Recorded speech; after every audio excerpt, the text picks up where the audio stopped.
Hello and welcome to this edition of Planet Hope here on France 24, the programme dedicated to the United Nations Millennium Development Goals. This week we're in Bhutan looking at what the tiny country has termed gross national happiness. It's how the government measures the success of the country. And it sounds ideal. Wouldn't life be better for everyone if there was less emphasis on money and markets and more on how we actually feel? Well, our correspondents have been to Bhutan to find out for themselves just how happy people there really are.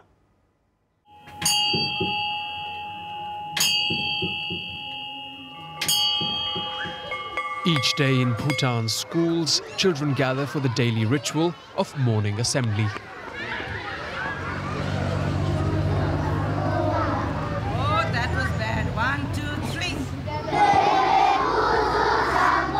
Standing straight for 15 minutes isn't easy for children so young, but all Bhutanese citizens, no matter how small, are required to express their joy of living in the country, the so-called Kingdom of the Thunder Dragon. I love my country, and I am proud of its richness, beauty and culture. The morning assembly in the schools is very important because we inculcate the value of prayer, that they should love their country and they should be a good human being in order to serve the country as a productive citizen. Traditions and values are what count in Bhutan. Wedged between two giants, India and China, this tiny kingdom fears losing its identity. So it's invented its own development model, Gross National Happiness, or GNH. Here, it's less about wealth than the well-being of the people. It's a uniquely Bhutanese concept. Just a few weeks ago, hundreds of foreigners came to this isolated kingdom to join locals for a very special occasion, the royal wedding. Journalists, diplomats, politicians, all eager to meet King Jigme Wangchuk, son of the father of gross national happiness. An Oxford graduate, Wangchuk's both open and modern. A loving kiss, unusual in this deeply traditional but very young democracy. A record 30,000 Bhutanese came to witness an historic moment, including high-ranking officials like Dasho Karma Ura, the man who measures the country's happiness. GNH, simply in terms of positive emotion and good mood, must be at a climax this year, at this moment.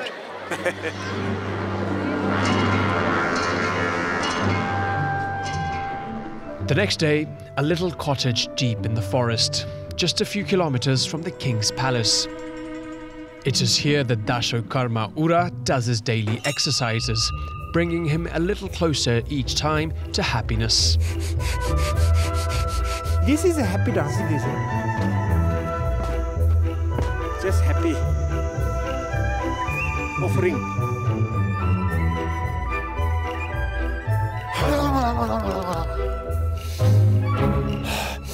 It's a workout which may seem a little comical, but there's nothing funny about Karma Ura's philosophy. Around the world, we have social breakdown, environmental destructions, cultural disappearance, and all these things broadly affects individuals' sense of contentment, So, His Majesty the King kind of provided GNH as some kind of anchor against all these changes. Everything begins as a utopia, actually. There are many people who tell you it is impossible. They are against our happiness. But Karma Ura is not prepared to let go. Every year, he undertakes the very serious business of calculating the country's level of happiness in this rather modest little office. This is our general office. In fact, 5 of them are working here. In this place, we calculate happiness for whole country. Which place is happy, which section of the society is happy, which is not happy, why it is not happy. These researchers have travelled all over the country to interview more than 7,000 inhabitants. That's 1% of the population. They've been asking more than 240 questions. This is the happiness question. On a scale of 0 to 10, I consider myself to be like 0 is not a very not a happy person, and then 10 is very happy person. And then second question is, do you feel responsible for conserving the natural environment? The survey even tries to find out about people's feelings. For instance, how often compassion occurred to your mind in the past few weeks? The more positive emotions that you felt, the more happier you are, and the more negative emotions you felt in the past few weeks, it shows that the less happy you are. The happiness survey is an unusual concept, but it's gaining something of a global following. Recently, some German businessmen visited this office to apply some of its findings to their company. Researchers here calculated Bhutan's happiness index at 0.64, an abstract figure, but not for the Bhutanese. I feel that though our GDP is not very high amongst the southern, Asian countries, we do have a lot of GNH in our country, but the challenge for us now is to preserve it and to, try to cherish it, that it doesn't get lost with globalization. Bhutan is keeping globalization at bay with a series of strict rules. By law, 60% of the country's forests must be protected. Polluting industries are banned. Tourism is limited and the borders are closely monitored. Television and internet were only allowed 10 years ago. The kingdom is trying to keep external forces away, but at what price? A quarter of the population are below the poverty line, most in the countryside where the majority of Bhutanese live. Here, people have farmed for generations. Even at 78 years old, Chencho still works the fields. It's not easy work. My hands and my back are aching. We have to work very hard. Sometimes even until midnight. We don't sleep much. His income is only 450 euros per month, but his family own a big house. 8 rooms, including this carefully decorated shrine, a source of pride for Chencho's son-in-law. For us, it's a sacred place. It's very important. We always keep it clean. It's here that we pray and give offerings to Buddha. Bhutan's a Buddhist nation, a religion well suited to its policy of happiness. The Bhutanese have learned to be content with little. No one ever questions the system. Their love for their king is far too strong. All our wishes are fulfilled thanks to our beloved king. Me, I even have a tractor to work in the field. We're very happy in the wonderful kingdom of Bhutan. The fine balance of Bhutanese society is changing. An increasing number of people are leaving the countryside for the capital, which is growing fast. Around the city centre, huge neighbourhoods are springing up. Modernity is coming to Thimphu, and for the young, that's good news. I want to drive a Prado. Why not car though? I ain't a scarecrow. Why the girls go? Kinley is 22 years old. He's one of the first rappers in Bhutan. In his room, he writes about religion, youth, their problems and desires. His generation has grown up with television and the internet, and they're more connected to the rest of the world. No one understand. 10 to 11 years ago, we were quite slow.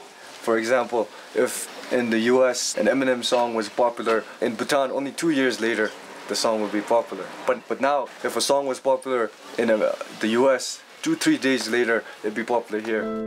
The young may have new ideas, but they still have to live by Bhutan's strict rules. No smoking in the streets or any public place. Traditional clothes in all public buildings. Just hard to do, to make the back part. Yeah. In the evening, Kinley goes out to meet his friends in Thimphu. Bars and nightclubs are mushrooming with the country's development. The capital even inaugurated its first mall 2 months ago. Something of a revolution here.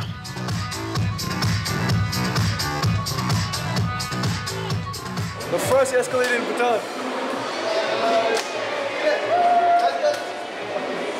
Yeah, us Bhutanese are proud of this. When the mall was first launched, there were so many people excited about the escalator because many of the Bhutanese, they haven't seen exactly how it works. Everybody was on the escalator. The next day, it all got jammed up. In the basement, another attraction, Mojo Park, the hippest new music venue in town.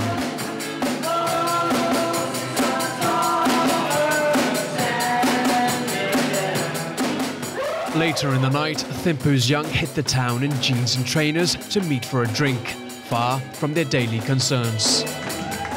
You have a different personality during the day and another personality at night. For example, during the day, we wear our clothes and go to work and follow the daily routine. And at night, like other Western developed countries, we go partying. Some people go drinking, some people just, have fun. Modern, trendy, and looking beyond home. Bhutan's new generation want to be like young people anywhere else. But the questions remain of just how far they'll be prepared to tip their country's culture in a new direction, and what the cost of that transformation will be.